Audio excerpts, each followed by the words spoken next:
Hey everyone, happy spring to you. So today I'm going to come to you with some parenting traps. So I think it's always great to do self-evaluation to see, are there some little things that we could tweak for really big differences? And that's really what Triple P is all about. It's making these very minute adjustments that can lead to moving mountains when it comes to how our families function and our children's behavior, and then really our whole family's overall well-being. So here's some parenting traps. And so we're going to talk about three today. And first, I want to define what I mean by a parenting trap. So parenting traps, as we define them, are ways that we behave as parents or the way that we parent that might be accidentally contributing to our children's difficult behavior or our teens' difficult behavior. And maybe it might not even be directly causing or contributing, but sometimes how we react or how we parent can maintain a difficult behavior. So, it really could have nothing to do with us causing a negative behavior, but maybe how we parent is maintaining that and it's not helping to correct the situation. So these are just some very, very common parenting traps. And I think it's important to note that, nearly every client I have has fallen into one of these categories. I know I definitely have in my parenting journey, and I probably still do at different points. I might fall into different types of these parenting traps. So I say that to let you know that these are very normal. So I don't want you to feel horrible if this might be describing some things that you might do. But it's just to help us be mindful of some things that we might need to address in our own how we conduct ourselves as parents so that we can see more positive results with our kids. So the first thing, and I think this is one of the biggest things that most parents say that, yep, that's me. And that is ignoring good behavior or ignoring the desirable behavior that we want to see more of with our children. So, science, the research shows that children behave in ways that get the most attention. So if they get more attention for behaving negatively, then you're most likely going to see more negative behavior than positive behavior. But if they're getting a lot of attention for good behavior, then most likely you probably aren't seeing as much of a difficult behavior trend with your child. So ignoring desirable behavior. So what could that look like? So maybe your teenager, they have a job, it's on their chore list that they are supposed to take out the trash. And maybe every time they don't take out the trash by a certain time, you are on them. Like you are totally on them. I told you to take out the trash. You know that's your job. And you definitely give a lot of attention when they don't do it. But say one day out of the week, they do it without being told. They take it upon themselves. They have the motivation and they take the trash out on their own without being told. And maybe you ignore it that time. Well, what happens is that teenagers say, in their mind is like, well, it doesn't matter if I do it or not. They didn't even notice.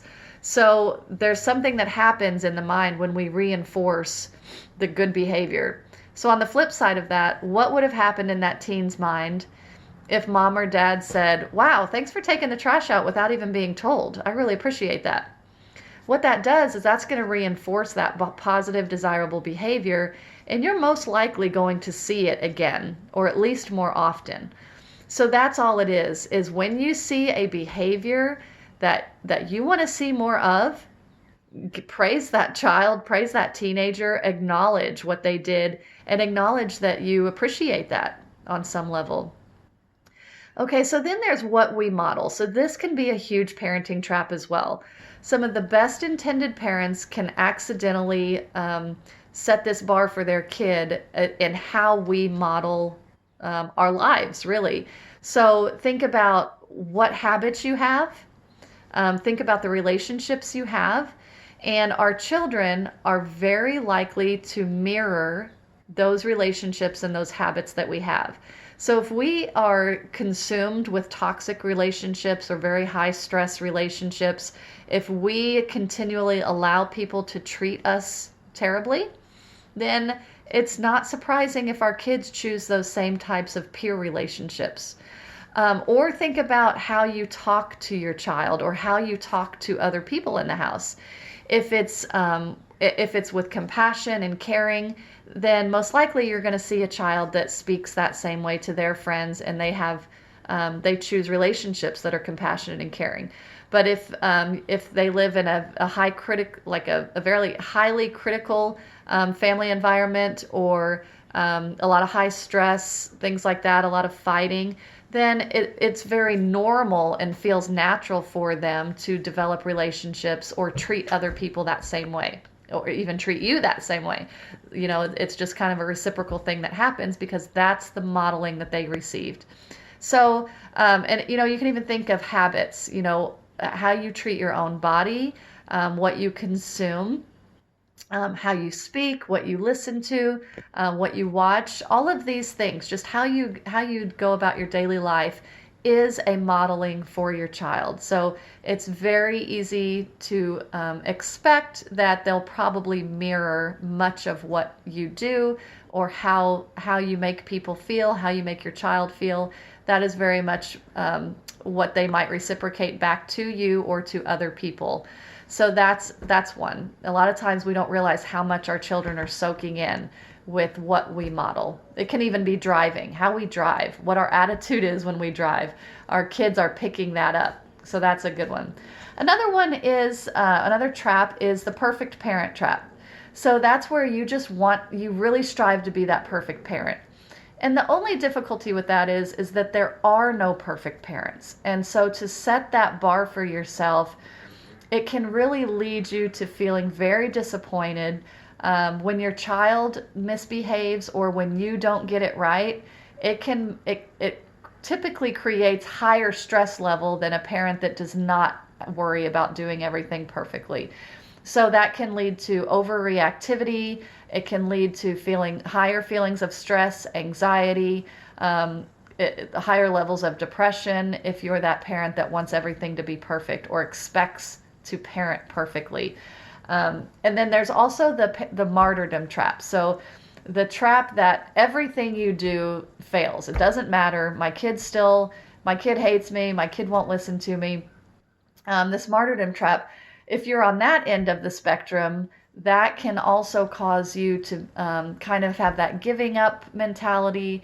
So then, of course, that doesn't help correct difficult behavior, right? When we've just kind of given up.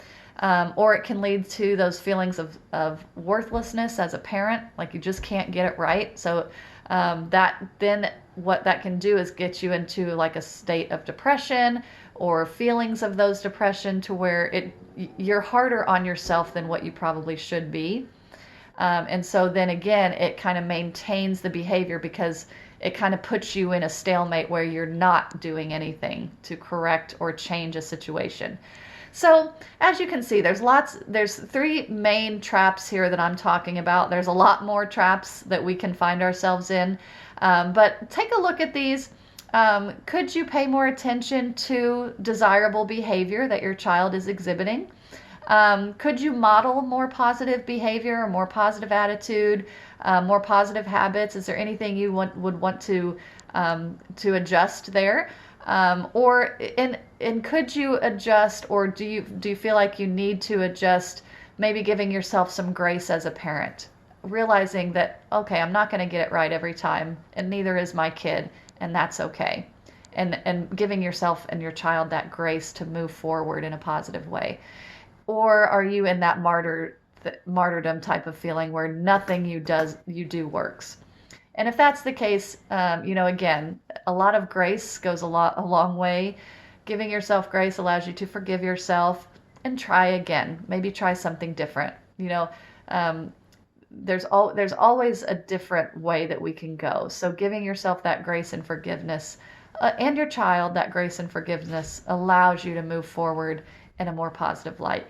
So I hope this is encouraging to you. If you have any questions on this, or you would like some hints on how to make some adjustments, please reach out to me, and I would love to see you on that right path. Thanks so much. Bye-bye.